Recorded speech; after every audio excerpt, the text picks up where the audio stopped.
Question over there? Yeah, could you talk just a bit about working with Raoul Walsh? One of the myths, or maybe it's a myth, I've heard that he oftentimes didn't look at you, but he listened or turned around. I heard that from a couple actors, that he would not always look at you actually acting, he would listen. I didn't quite understand the question. question- I did work with Raoul Walsh, whom I love to work with. So The question was that There was an interview, I think it was with Robert Mitchum, and he said that Raoul Walsh would oftentimes turn his back on the scene, but he was listening.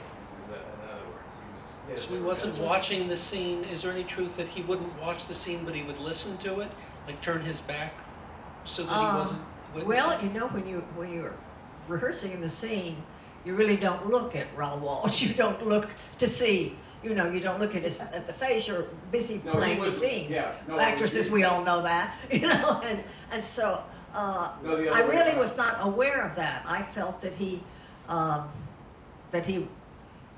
was watching. I mean, he commented sometimes or made suggestions, but Was his comment, "I couldn't see that, I wasn't looking at you"? no, never. All right, then.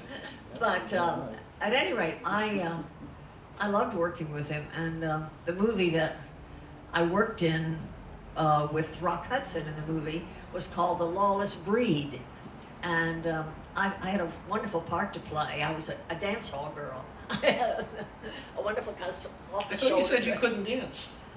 Oh no! Well, You don't I didn't. dance in I the didn't really movie. dance in the No, movie. no, I didn't no. dance in the movie. No, but I worked in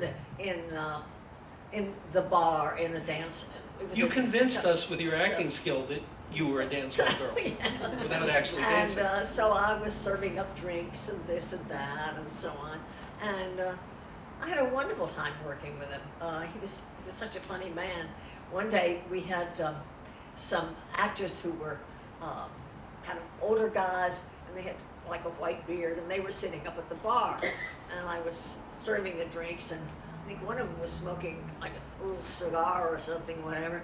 So I'm serving the drinks, I'm doing the scene, and suddenly Raoul Walsh says, "Cut, cut, his muff is on fire." He had a beard, and there was like smoke coming up. So we all fell down laughing, you know, whatever. I think that was the working title of the picture. They went with the Lawless Breed. Oh, he was wonderful. It was great fun. Any questions about muffs or anything like that? Yes, back there. What was it like to work with William Powell? William Powell, what was it like? Well, working with that is, that's like aces. You know, William Powell was, I'd seen him in so many films before I came out to California, and when I was younger and so on, and I always thought he was so wonderful. And so, what was the movie? Let's see. Treasure of Lost Treasure Canyon? of Lost Canyon, yes. And so there was a young, oh gosh, who was the young actor? I was at the studio. We were playing a young couple, and he was, you know, really he was the main star of the picture, and I loved working with him. I loved getting the chance to work with him, because this was like royalty to me. Really. And, Was he in real person like the debonair characters that he played? Or Well, he was a wonderful person. He was a wonderful man and very generous as an actor, very easy to work with, and he was also kind of funny. He was relaxed, and it was just a joy. And anybody else? Yes? Did you do any acting when you were in school? Did you act when you were in school? Oh yes, I did. Oh yes, I did. I was in plays in junior high school, and I was in plays in high school, and then I went to Little Rock Junior College before I came out here, and so I was in plays there as well. Did you get all the good parts? No, No. not all of them, but there were good enough parts. Did you ever call up the people who got those good parts after you'd become a movie star and exact your revenge on them? No, I never thought about it again. I never thought about it You again. needed somebody like me around you, I would have helped you. No. It was just each thing was an experience, really.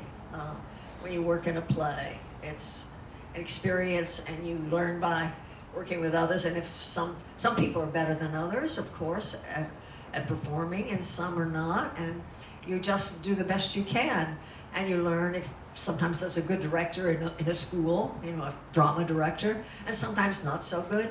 But I think the main thing for me was always trying to keep learning, to get better, you know, to find a better way. And then when I came to California, I was very fortunate.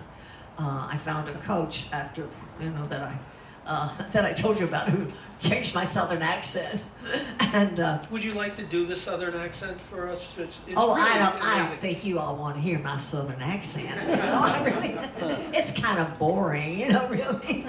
Did any of your classmates from school or college, do you recall if anyone ever contacted you to say, Julie, remember me, can you get me a job?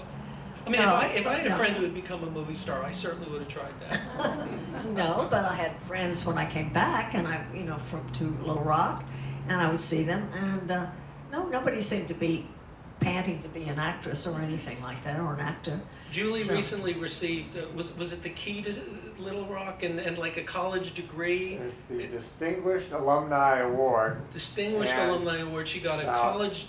Little Rock Junior Right, College. 8 guys claimed that they had been her boyfriend when she went back to fight that award. And she said, well, I guess I got around.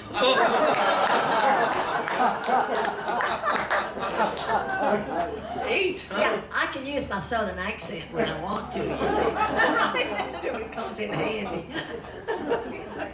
A question over there. Of the women you've worked with, who did you really admire working with, and who did you learn a lot from? Well, I loved working. I guess I have to put him at the top of the list. Women. Women. Oh, with What, women. what women did you like working with? I like working with Ann Baxter very much. Most of the movies I was in I was working with men, you know, really opposite. But Ann Baxter was, she was a wonderful actress, and I learned so much by watching her and working with her. Now, you worked with Piper Laurie, one of the rare times where Universal took 2 of its leading ladies Oh, and yes. put them in the same picture. It's too bad they didn't do that more often, but could you tell that Piper was a good actress back then, or Oh, yes. Because she didn't like the roles she did back then because, you know, contract stuff, just like you, she was being put in the petticoats and this, not being treated like a serious actress. That's right, yes. And yeah, we were in Mississippi Gambler together, and we were playing very different kind of parts. So we had very little work together. But I always liked Piper a lot. And you feel when you're under contract to a studio and there's the number of contract players, you feel almost like you're related to everybody, like they're your cousins or you know them so well. We're all kind of in the same boat, so to speak. We wait for our next assignment, and what is it? Oh, she got a part that I thought I should have, you know, or vice versa, you know, and so on. But I liked her very much, and she was a very good actress. Very good actress. And did you panic when you found out like Universal was making another Francis the Talking Mule picture? You mean after the one I did? Yeah. You could have ended up part because Laurie Nelson, she was like the daughter in all these pictures, and you know you escaped with only one talking mule picture. Yes, that one was enough. I had enough conversations with that mule. Question in the It audience. was fun though. It was fun. Right.